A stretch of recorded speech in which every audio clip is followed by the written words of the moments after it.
Hey, what's going on, guys? It's me, Train Man, and welcome back to Zombie Train episode 98. So this is, right? Anyways, I'd just like to point out right now that we are on the final phase. This is our final form, which is actually a notion that hadn't quite struck me until just now. We are moving on to the texturing of the big ridge, which is just kind of what it's going to be called, and TARDIS Pass and the like. The other side, the 2-foot gauge, hasn't quite gotten as much TLC yet, but we'll get there. At any rate, the most finicky part of the texturing is getting underway, which is the erosion lines, the little rivulets that happen to crop up all over the place. After we finish pretty much patching up all of everything around Arturo. Although we don't do that backdrop for Arturo yet, we will.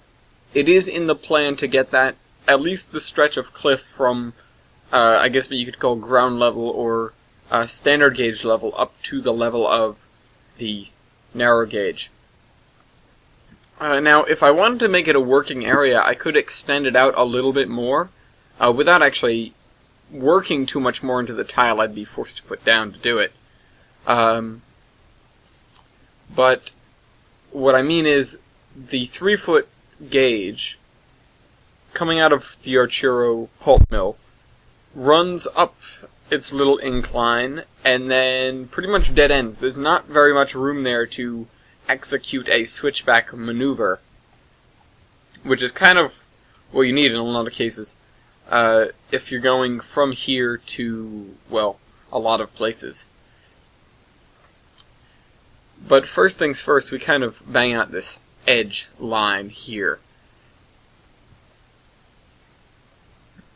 So, the next thing that comes to mind, or what has been on my mind for working with this area, is actually doing this right here. And if you notice, I'm coming in with the lowering tool and just lowering, really. I mean, there's not much other... There aren't too many other terms for it. I'm just creating this depression, which is going to be basically swampland, but not quite. It's not going to be as bad as... It's not going to be as rich with bushes and things as the other areas that are swamps. Also, take the Great Arturo Swamp with a grain of salt the way it looks right now. I've yet to go through and put in all the stumps. In fact, it's one of the things that I spent some time looking for, are proper stumps to use, which, you know, I never thought I'd say that, but proper stumps to use in Arturo Swamp, and you'll see why. I mean, I explained in the comments of a recent video to, I'm not quite sure who, you're gonna have to remind me who you are, about the reason for that tugboat and what it really ought to be, which is, for those of you that didn't see the comment, a sort of flat-bottomed riverboat that would be more akin to a barge with a motor attached. The reason for it being would be to ship stuff from the islands in the swamp, which would be heavy lumber, over to the dock. Now, that was put out of business by the 2-foot gauge when it started branching out into the swamp, which you guys are about to see. I'm going to sit down and work on that pretty shortly here. But, once again, I tried to go through a variety of different tasks this episode, and not necessarily focus on doing just one thing to kind of keep it interesting. But after we finish up rounding out the edges of this swamp, I would like to point out that I still haven't found a way to make the multiple industries... the multiple industries kind of mesh with the 2-foot gauge bridges that we have out there. Now, ostensibly, people would be hoisting stuff up to the train from the islands, but there's no way to show that, and there's really not an easy way to build an industry around it. So I go fly over here to get a texture also.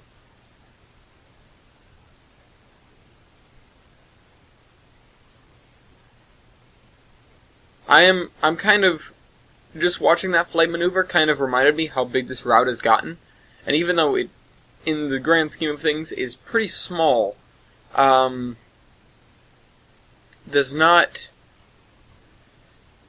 It still feels big because Geiger Mountains, while it was, it was a medium-sized route, and actually, I'd go as far as to call it medium-small. It was kind of boxy and circuitous. So in a lot of cases it felt longer than the actual size of the place permitted. But this, Tamara's Vale and Nakanda Railway, isn't quite so wobbly, and we've still got a lot of terrain to cover in pretty much any direction. And a lot of terrain that we have covered in a lot of directions, especially with the big ridge being there. Because now we have a full block, as it were, almost full. Oh yeah, I decided to go ahead and name this guy. I don't know why I didn't think of the name earlier. It was proposed to me, but I don't know why it didn't automatically occur to me.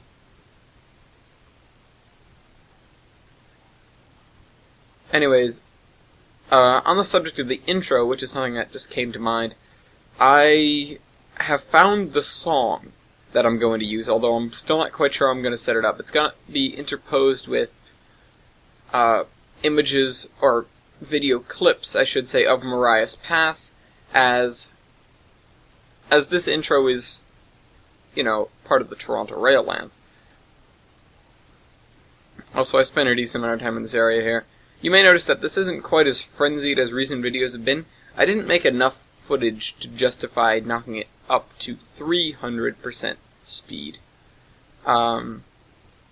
So it's sitting at 250, which was the original norm.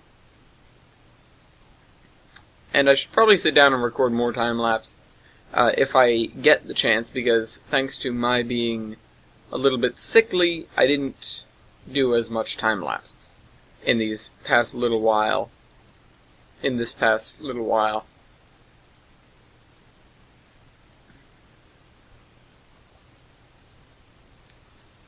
I don't like feeling frenzied to make videos. Anyways, speaking of frenzy to make videos, that's precisely what's happening tonight as I'm recording this. This is going to go up on Thanksgiving Day, so happy Turkey Day, everyone. If you're not American, screw you.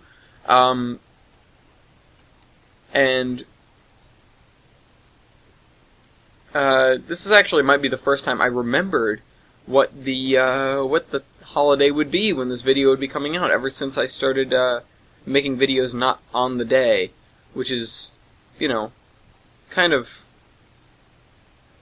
I don't know, amazing in its own right.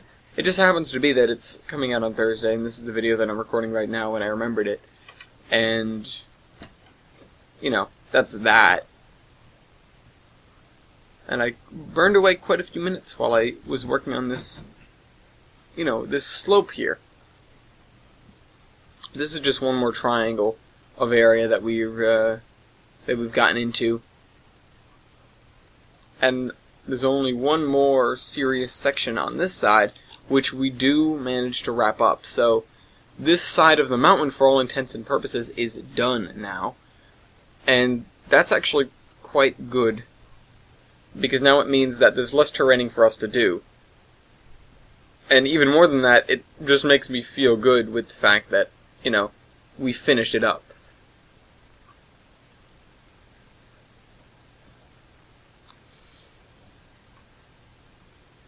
It does get off to a shaky start, though, because of the way these slopes are.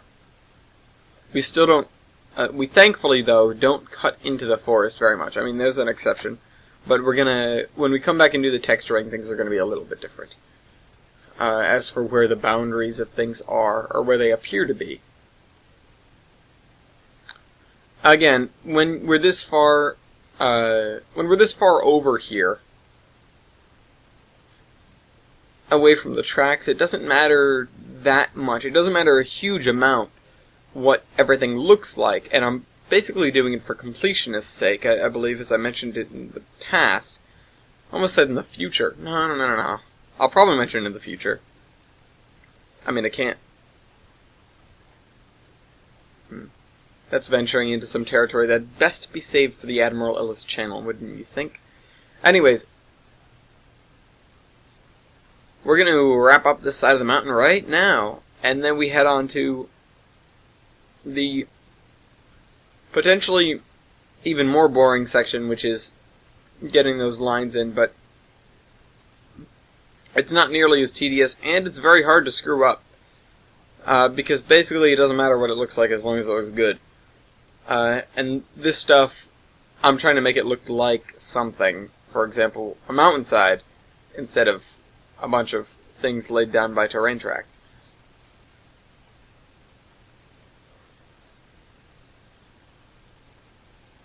So we come back around here for whatever purpose. I get distracted, kind of go away. I look at this area, wondering if I should do it, and then I believe I get my heart set on working on something else. What that something is doesn't occur to me for a couple of seconds. Yeah, I don't know what we're doing right now. I must have gone over there for some purpose. Some porpoise.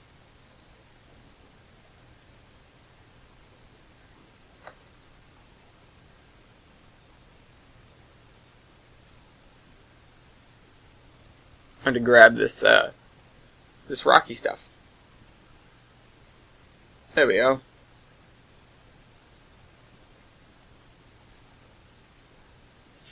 I try to grab this and then fly back. But it doesn't quite work out as planned. Realize that I brought the wrong thing. And I keep that there for my own future reference.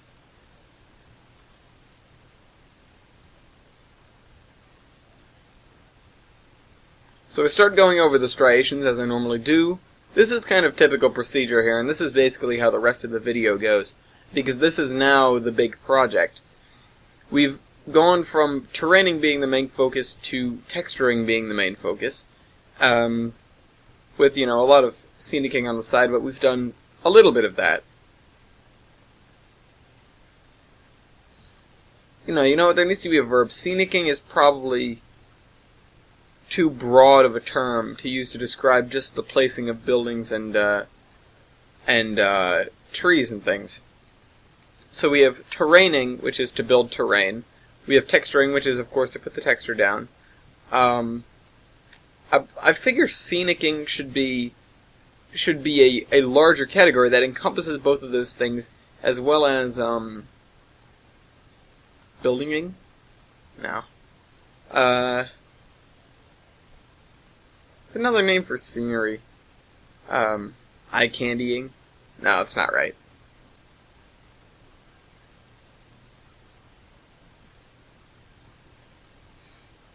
Still thinking over here. I'll figure something out, for sure.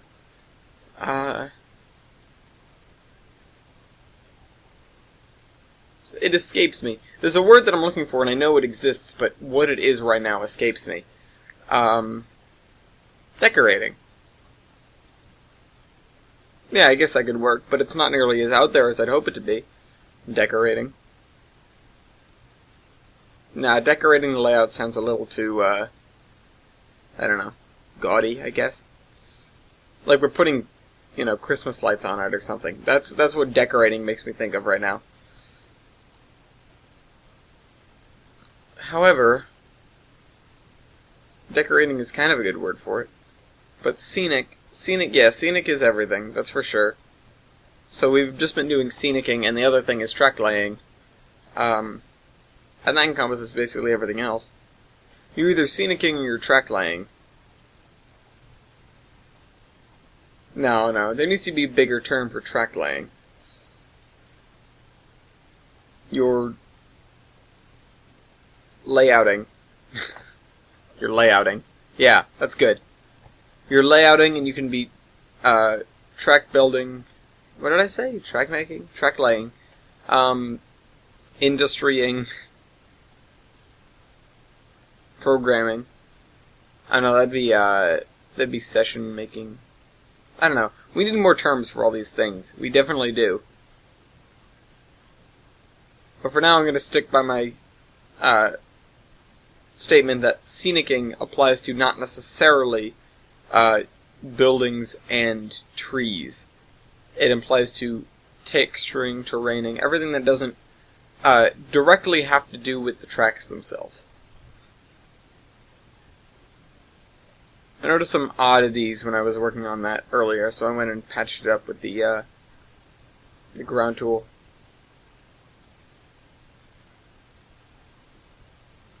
Oh yeah, and then I come over here and do this. So this was an interesting thing to build. I mean, frankly, because part of it is just so irregular and some of it is very not. And I try to connect them in not necessarily a far-sighted sort of way, but a whichever is closest sort of way, like as if the route planners had built to the closest island, then chopped down every tree, and went, ooh, there's one right there, and so they build to that one. And then they go, ooh, there's one right there, so they build to that one. And without any regard to, going, we'll go from here to here to here, it's just kind of whatever rail is closest to whatever island is closest, which is lucrative enough to warrant building these tracks to. I mean, it's kind of a silly scenario to say the least anyways, but I figured to think about it in that sort of way would lead to a much more interesting and kind of spidery shape of these different lines going out all over the place. And with kind of very tiny lumber facilities in each one, it would make for interesting yard work as a sort of way. Also, Jader said he likes switching, so I know what his job is going to be if we do multiplayer operating sessions on this thing.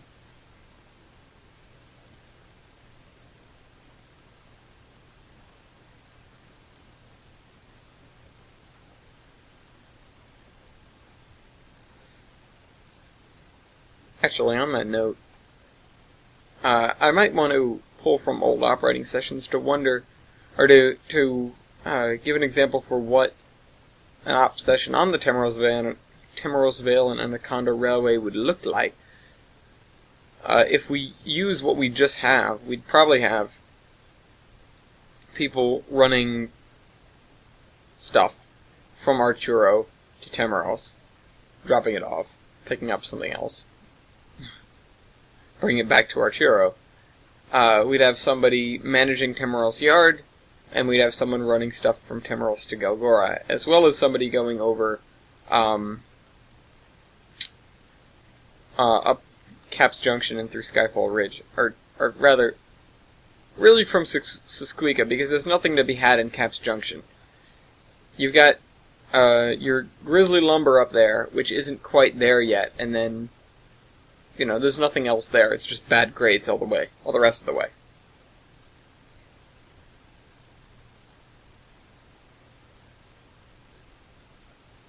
Anyways, this is our spidery mess of railroad tracks. Pretty much touches every island out there.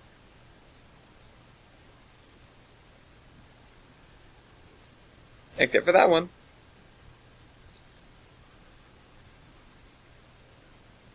Alright, with that done, and I'm looking at it and going, this is messy, but I love it.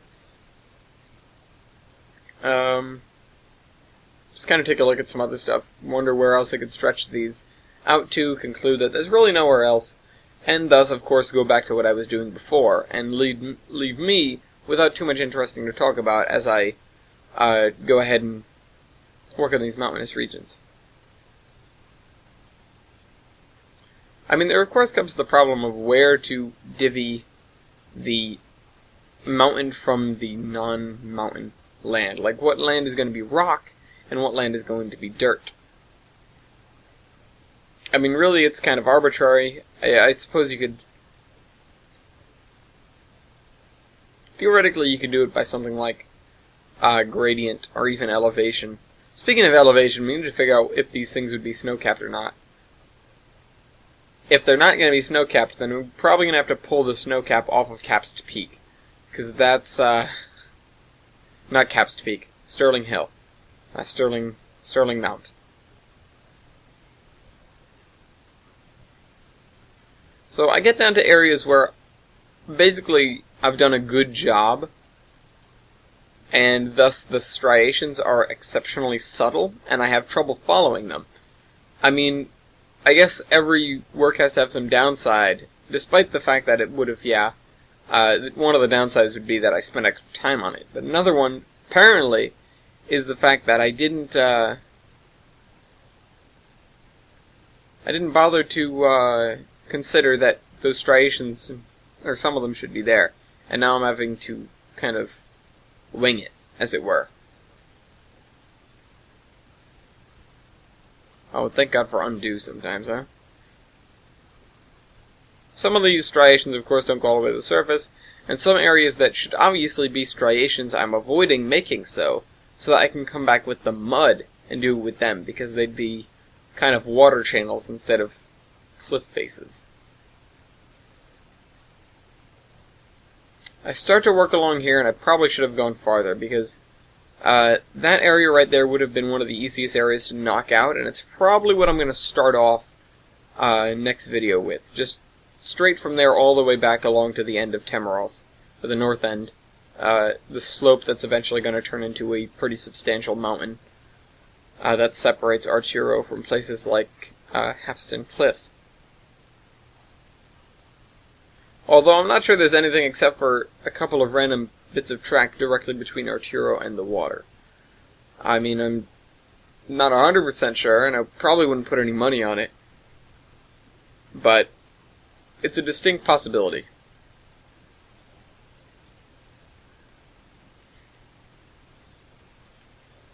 See, I'm doing the lower area here. I just don't think to do the upper area. I don't know why. I must have been tired. I just generally blame things on that because generally a legitimate blame. Once again, looking over how big this map has gotten compared to what it was originally. Even when we added the first, when we added the Galgora branch, I was like, wow, this is going to be quite a venture. And yeah, I wasn't wrong in my assessment. It is pretty big. It's getting pretty big. And the thing with the Geiger Mountains, I don't think I finished this thought really. Geiger Mountains was, medium small. It probably had fewer baseboards than this thing does now. But the thing that made that layout seem really...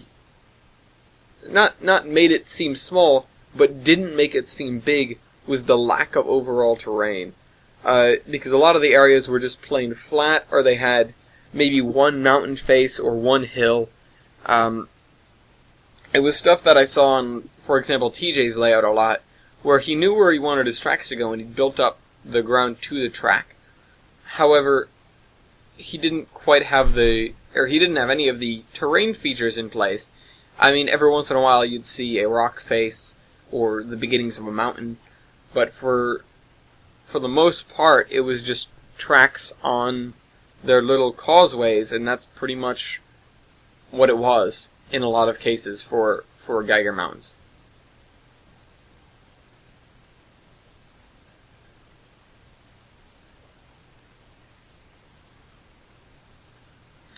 Anyways, something just occurred to me.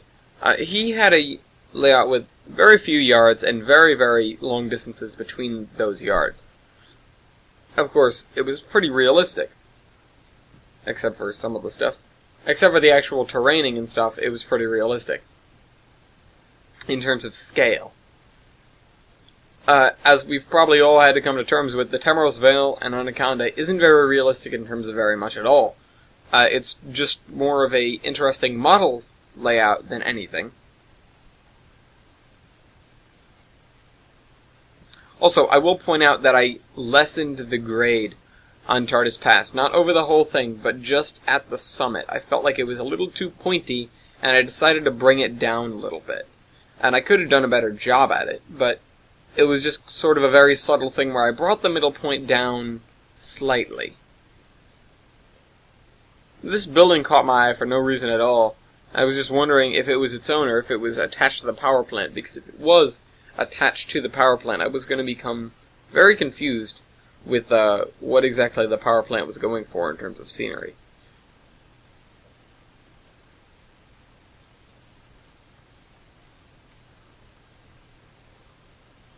So start getting along this way.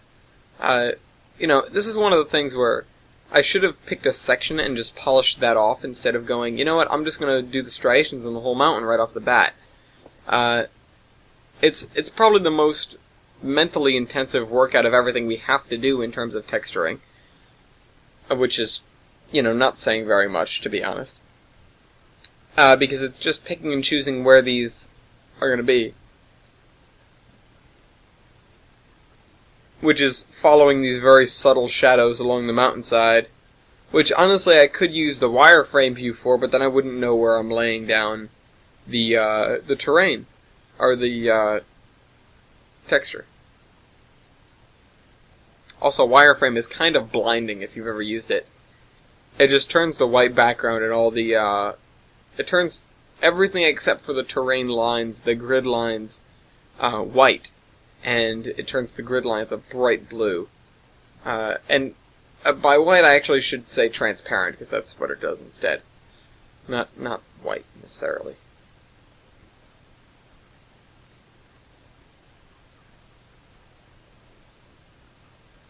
I do recall somebody pointing out the fact that all of the, the striations that I was making by accident looked like erosion lines, and in my head I'm going, you're precisely correct, that's, what they do look like, and that's what they turn into. So, anyways. Decided we need more trees. I wanted the area to be way more thickly forested than it currently is, but I don't know, I didn't go too far with the adding down extra trees over there. Also, that road is kind of going to be our boundary for texturing, because I haven't, or the road crossing I mean, because I haven't built the slope for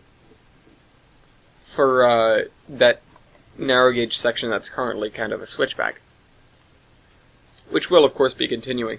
I haven't built the slope because I don't quite know how the terrain is going to work out with the fact that the river there is disappearing into oblivion, and that I'm going to need to deal with it when I set in the tracks towards the big Y, which is way out there.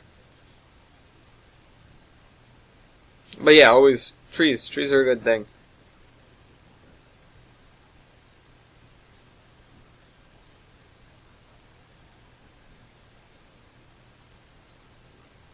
Something does occur to me. I should put some sort of music in the background of these things. It's half an hour, so I'm not sure where I'd get the music from. If I can get, hour upon hour of ambient music, that'd be kind of nice. Theoretically, I could use something like the Train Fever music, because that's free, it varies, but having something for something like this, I wouldn't expect or really want it to have a considerable amount of pep. Even though it's running at 2.5 or 3 times speed, or 3.5 depending on the video. I don't think I've gone far enough to warrant 3.5 though, but I can see it happening in the future.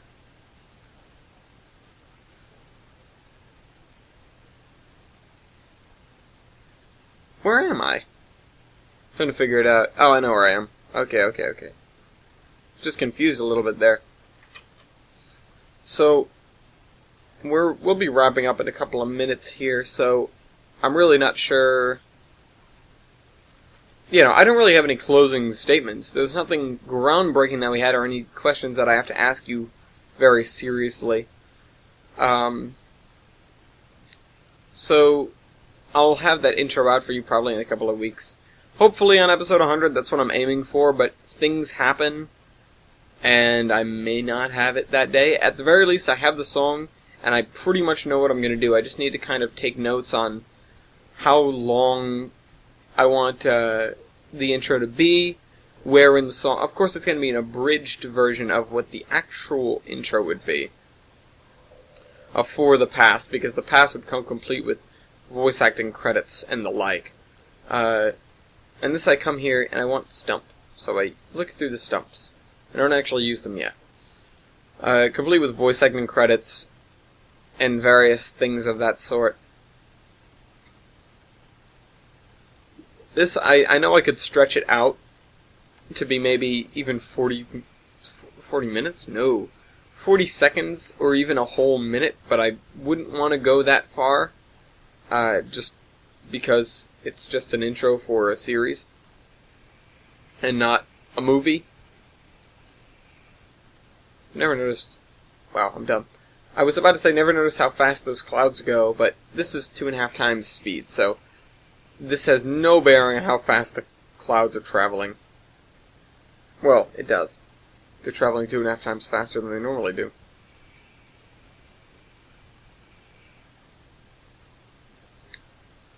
Anyways, the last of the striations are coming in here, for the episode at least. Next episode, probably gonna run along that cliff face. That's definitely a priority. Terraining this back half of the mountain, this back side that we haven't gotten to yet, is a priority. And then coming around here and filling in either striations we don't have, or the bits between the striations is something that's secondary on the priority list. So with that, I hope you guys enjoyed this video, and wait impatiently for the next version of the alpha to come out. See you guys. Trainman out.